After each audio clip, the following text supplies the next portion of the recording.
Mais um episódio de ataque ao Chega na grande mídia. Desta vez, foi Ana Gomes quem resolveu minimizar os casos de corrupção do PS e do PSD, enquanto tentava transformar os incidentes no Chega no maior escândalo da história política portuguesa. Durante o programa, a ex-eurodeputada lançou ataques diretos a André Ventura, criticando a forma como ele tem lidado com os casos internos do partido. Mesmo após Ventura ter afastado e expulsado os envolvidos, Ana Gomes insiste que isso não é suficiente. E deixemos algo bem claro. O caso do deputado Arruda, apanhado a roubar malas no aeroporto, é vergonhoso e inaceitável. O caso do membro do Chega envolvido em prostituição de menores é um crime repugnante e intolerável. O Tuga de Bem não passa pano para este tipo de comportamentos, nem mesmo dentro do Chega. Se alguém comete um crime, tem de ser punido. Mas Ventura expulsou e denunciou os envolvidos. Quantos políticos do PS e do PSD fizeram o mesmo quando os seus estavam metidos até ao pescoço em corrupção? Vamos ouvir o que Ana Gomes tem a dizer e, no final, fazemos uma análise.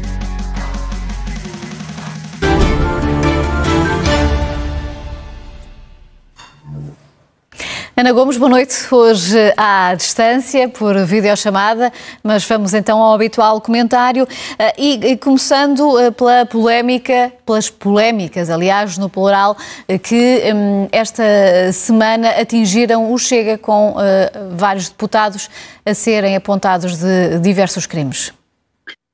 Pois é que por trás das polémicas estão crimes, e crimes graves. Já não é só o episódio que deu para muita gente também rir das malas, com o deputado que era ladrão de malas, mas é sobretudo um caso gravíssimo, tenebroso, de um deputado da Assembleia Municipal de Crianças que está acusado de prostituição de menores. E há um outro caso também de um alcoólico, enfim, na Madeira, a somar-se a muitos outros casos de que a imprensa falou no Chega, que sabemos que põe muitos deputados do Chega a contas com a justiça, incluindo o próprio Ventura. E entendo que André Ventura acabou por conseguir gerir bem todos estes casos, ele que tem defendido sempre a saída destes envolvidos em crimes ou suspeitas de crime, defendido então a saída do partido. Pois pela boca morre o peixe, e o peixe cheira a podre, porque a verdade é que há uma questão que André Ventura não pode iludir. Se estas pessoas são deputados e responsáveis do seu partido é porque ele os escolheu e os pôs lá e os recrutou.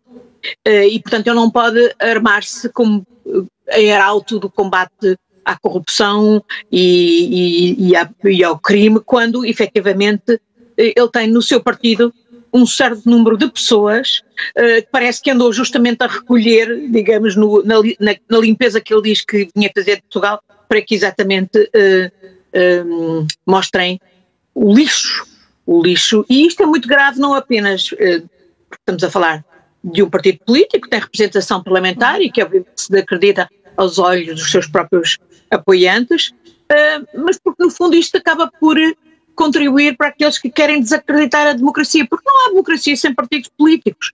E mais neste caso, Ventura revelou-se também, aquilo que não é surpresa para mim, particularmente rasteiro, cobarde, reles mesmo, quando tentou, por exemplo, fazer equiparações envolvendo pessoas de outros partidos, pessoas que foram ilibadas de calúnias, que a certa altura maldosamente surgiram sobre elas, e portanto que não têm nada a ver e não têm comparação com casos concretos em que os próprios visados admitem os comportamentos criminosos que lhes estão a ser imputados. Portanto, mas estes casos têm ou não servido para uma reflexão mais profunda sobre se devem ou não ser afastados os políticos, nomeadamente quando têm assento parlamentar, sempre que existem determinadas suspeitas? Sim, eu acho que, em última análise, essa matéria merece consideração.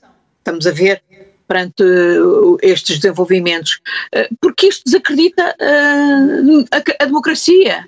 E não é só estes casos, eu penso que podemos falar também nos casos que afetaram também em particular o PSD, mas também de alguma maneira o PS, embora estou-me a referir à investigação sobre Tutti Frutti, que é um caso também que também é particularmente grave para a própria Justiça, para o Ministério Público, pela imagem de incompetência, 10 anos a investigar, pela manipulação a que se prestaram de resto muitos jornalistas que empenhavam, digamos, por parte do Ministério Público e que tentaram sempre apresentar o caso Tutti Frutti como particular, portanto, incidindo sobre os dois principais partidos da República e agora a investigação veio mostrar que há uma clara incidência sobre o PSD, em 60 acusados, a esmagadora maioria é do PSD, não é de todas as câmaras do país, como se também insinuava, é de duas em particular, Lisboa e Barcelos, e também nesta matéria devo dizer que o comportamento da direção do PSD em particular é muito grave. No caso dos responsáveis do PS, que eram, portanto, a nível municipal, eles imediatamente renunciaram ao mandato. No PSD foi-lhes imposto a renúncia ao mandato de deputados, porque alguns, inacreditavelmente, acumulavam o cargo de deputados com o de vereadores. Mas não foi imposta, portanto, a renúncia aos cargos municipais e, sobretudo, não foi imposta a renúncia às responsabilidades no próprio partido, onde eles têm poder, são caciques, e têm designadamente o poder de escolher os próximos representantes, os candidatos do partido às próximas eleições autárquicas. Portanto, eu penso que é inaceitável, por exemplo, que Hugo Soares... Luís Montenegro já veio dizer que, enfim, que essa não é uma matéria que domina ou que lhe passe pelas mãos, e portanto que isso é de facto uma questão de poder local. Não concorda? Não, de maneira nenhuma. Não pode não passar, uma questão ética que tem a ver com a própria ética do partido. Para além dos crimes que sejam imputados, há gravíssimas evidências de total falta de ética.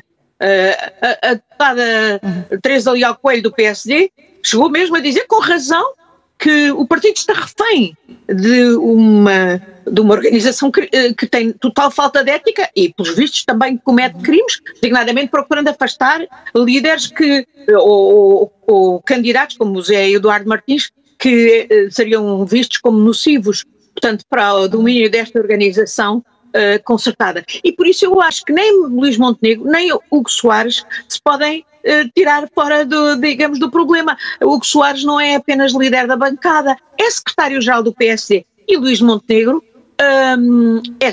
é presidente do partido. Já se o evocou a autonomia, o respeito pela autonomia regional, para não se pronunciar e para deixar os esquemas corruptos continuarem na Madeira e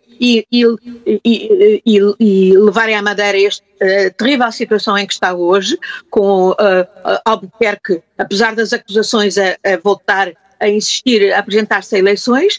E neste caso, parece-me a mim que além dos vários caciques que se demonstra pelas conversas, etc., de facto, a total falta de ética que compromete o próprio partido, há responsáveis políticos de alto nível. Estou-me a lembrar do ministro Pinto Luz, que, segundo as escutas que foram publicadas, já pela imprensa, era o verdadeiro chefe, digamos, destes caciques e que os dirigia. E como é que é possível?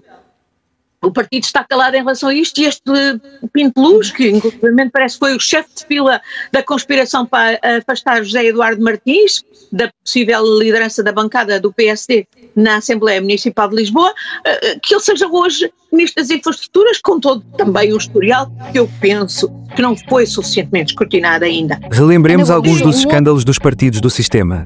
Operação Marquês José Sócrates, PS, envolvido em um esquema de milhões de euros de corrupção.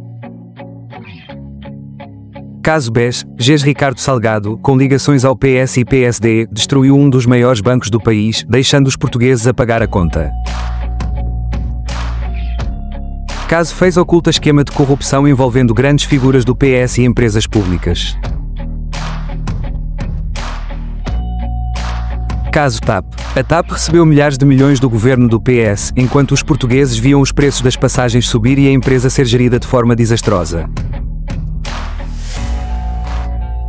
E agora querem convencer-nos de que os problemas do Chega são os mais graves. O duplo padrão da esquerda fica cada vez mais evidente quando o Chega pune não é suficiente. Mas quando o PS passa décadas afundado em escândalos de corrupção, o discurso muda para "não podemos generalizar". A grande questão é, por que Ana Gomes não gasta essa mesma energia a criticar os verdadeiros esquemas milionários que prejudicam o país?